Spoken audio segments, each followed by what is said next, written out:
The cognitive theoretic model of the universe, or CTMU for short, is an advanced theory of metaphysics put forth by Chris Langan, self-taught reality theorist known for having the highest recorded IQ in America. Despite being developed in near total isolation from the academic community, CTMU is a comprehensive theory of everything that explains the universe's origin, structure, evolution, and purposes. By the end of this video, you'll have a coherent understanding of the basic principles of the CTMU and its implications for understanding reality. Let's dive in. The reality principle says the real universe contains only that which is real. This seemingly simple observation has profound implications. Nothing outside of reality is real enough to affect reality, because if it were, it would be included in reality. Any unreal description of reality would be absurd. Thus, reality must be self-contained. Any unreal description of reality can't describe anything. Reality has to describe itself. It's ontological, meaning self-descriptive. The metaphysical ontology principle says that the universe, at the level of being in reality itself, has to describe and explain not only its structure and evolution, but how it processes and configures itself. It has to explain everything. Some people want to exclude certain things from our study of reality. They want to say, oh, reality doesn't have to explain its own creation or how it gives rise to this marvelous complexity that we see, or even conscious experience, how anything exists at all. But this is a fool's errand because it will only ever yield a partial description of reality. What we're searching for is the truth. We have to take everything into account. And this is what the CTMU does. It describes how reality relates to itself intrinsically. It has to explain everything. Reality exists and evolves in itself and its own structure. There's nothing outside of it to do its dirty work. Reality must relate to itself, not just 2 or 3 things in reality, but everything. It has a universal relational structure. This structure, called syndiphionesis, combines synesis, meaning sameness, and diphionesis, meaning difference. So syndiphionesis is how things in reality relate to one another. It's sameness and difference. Reality is held together by synesis, making all the differences in reality intelligible and comparable. Chris Langan says that any difference relation you can make between 2 objects implies that they're in some sense the same.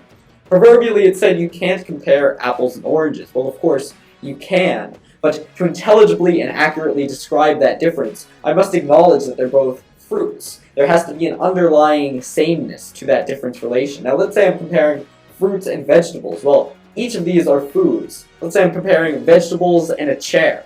Each of these are physical objects. And I can get more and more general as I get objects that are less and less related, but ultimately they still have to be related. So what relates in order to exist in the same reality? So what relates everything in reality? That is the metaphysical ontology. Reality's description of itself describes everything in reality itself. This is what relates every object. Langan says that the expression or existence of any difference relation entails a common medium or syntax. So this medium, there are things which apply to every point in reality. The rules of logic, the laws of physics, etc., are the part of the universal distributed form of the syndiphionic relation distributed over every item in reality. Everything is connected as the expression of the same underlying identity and unity.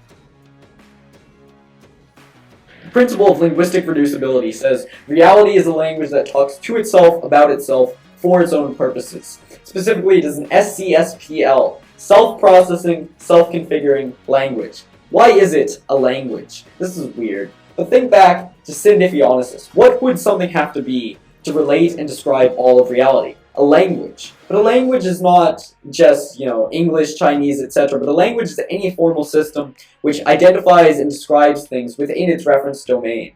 So where that reference domain is the universe itself, the language of reality does not just describe reality, but it creates the reality it describes. It's what makes things intelligible. It describes and relates all of reality. By coupling the description of reality with the representation of reality, it allows reality to describe itself. This is why the CTMU is called a self-simulation theory, because it's both describing itself and then representing that description. And this is all happening internally to its own structure within that self-description of reality. So the words produced by the self-processing, self-configuring language are not, physical strings of symbols, but they're relations between objects in space and time. Each particle in the CTMU is a syntactic operator, meaning it's transforming the global structure, the global grammar, if you will, of the reality language to represent a particle physically, and yet its essence is in that linguistic substrate. Notice how everything around you can be described using natural language. If it were not the case that reality describes itself as a language, then this would not be possible at all. Just as minds are real, reality is also like a mind. As we discussed with language, man can discover the laws that govern the processes of the universe only because of the analogy between the structure of the human mind and the inner structure of the universe. Our entire experience of reality is through the mind of a person. There's this dualism in academic philosophy and science that the universe is something out there, and yet so far as I've experienced, it's just as much in here.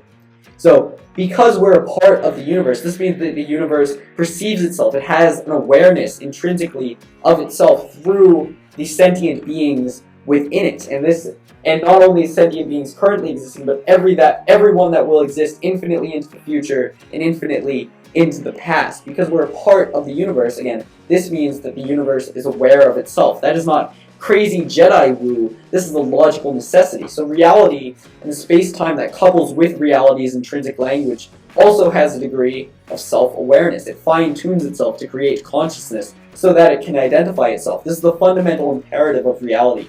Self-description, and it does this through language, through mind. You're starting to get this. And then being mental, these conscious beings that it creates and represents refine and reinforce and extend its structure. I'll spell it out. Reality is a mind. And when we ask whose mind, the answer turns out to be a scientific and mathematical definition of God. Any self-perceptual, self-aware, and self-emergent universe must couple with a creative and personal designing intelligence. When you ask yourself, what is the identity of reality, which relates all of our experiences of reality throughout all of time, you find that this must be personal because our experience of reality is personal. This is the only way we know how to interface with it. Some people say, God is a force or God is an idea. No, God is a person. Jonathan Pajot explains that we view the world through our human consciousness, and the highest thing we encounter is always other people. So it follows that the image of the infinite, the creator and king of the universe, shouldn't be an abstract force or an idea, but it should be a person. The statement, we are in the image of God, is a two-way street. It also means, in some sense, that God is in the image of us. It implies a relationship, which is why our conception of God has to connect to our experience of the world, which is entirely 100% personal. God is closer than the air you breathe. It's this personal aspect that binds the universe as it evolves over time. This is why Chris Langan says he believes in a God who hears prayer, can communicate with people in the language that they know, cares about what we do in our life, that has a purpose for us. But also, he says that God is the principle of consistency which binds everything together. It's the synesis underlying that, and that is a personal structure. Anything that's an emergent property inside a medium, so creation or the universe, for instance, is a latent property of the medium itself. According to CTMU, the universe is a lot cooler than we think. It's imbued with life, consciousness, and personality as its very essence. Supertautology is the structure of truth itself. This contrasts with semantic or mathematical tautologies like a bird is a bird or x equals x. This is usually considered a trivial relation, yet this is the fundamental structure of reality because it's the structure of truth. The most basic truthful statement is self-evident. A tautology is clothed, contained, and comprehensive. It is not defined by anything except itself in its own equality, just like reality. So this structure of truth applies to every point within reality. Let's take some factual statements. A canary is a bird. Dwight Eisenhower was born in 1890, and 5 plus 5 equals 10. What makes all of these true statements true? The answer turns out to be the mathematical and scientific structure of truth, which precludes everything which isn't true, meaning it separates out falsehood. It excludes the statement a bird is a fish, and 5 plus 5 equals 15, and this sentence is a lie from reality. Remember, the reality principle. Reality contains all and only that which is real. So it separates these falsehoods out of reality so that we can have an intelligible and organized reality which conforms to logic, logic being the structure of truth. Reality must exclude everything that isn't true and then identify with the structure of truth to exist and evolve in its essence and generate truthful representations of itself. This is the logos, another term for reality's intrinsic language, but also the word. It's truthful speech and truthful perception manifested in the universe. This is what reality is striving towards as its intrinsic ends and purpose. The universe is live, it is teleology par excellence, is the intrinsic striving towards a goal, a system of directed aim seeking to fulfill themselves. And that telos, that intrinsic ends, is its self-identification and self-exploration, exists and evolves in itself and its own structure. This is what God values. As we discussed in the last video, God wants to allow for this freely willed moral action and truthful perception, because this means when you're in line with the intrinsic utility of reality, that you're modeling reality correctly. God identifies himself with the structure of these agents. He says, I am like that, in order to, reinforce his existence and evolution. CTMU, by identifying itself with that self-same structure of truth and its properties of closure, containment, and comprehensiveness, not only describes reality wholly and intrinsically, revealing it to be a tautology, absolutely and perfectly logical, but also provides a complete system of ethics as expressing the intrinsic teleology of human existence, which is to love and to serve God through moral action.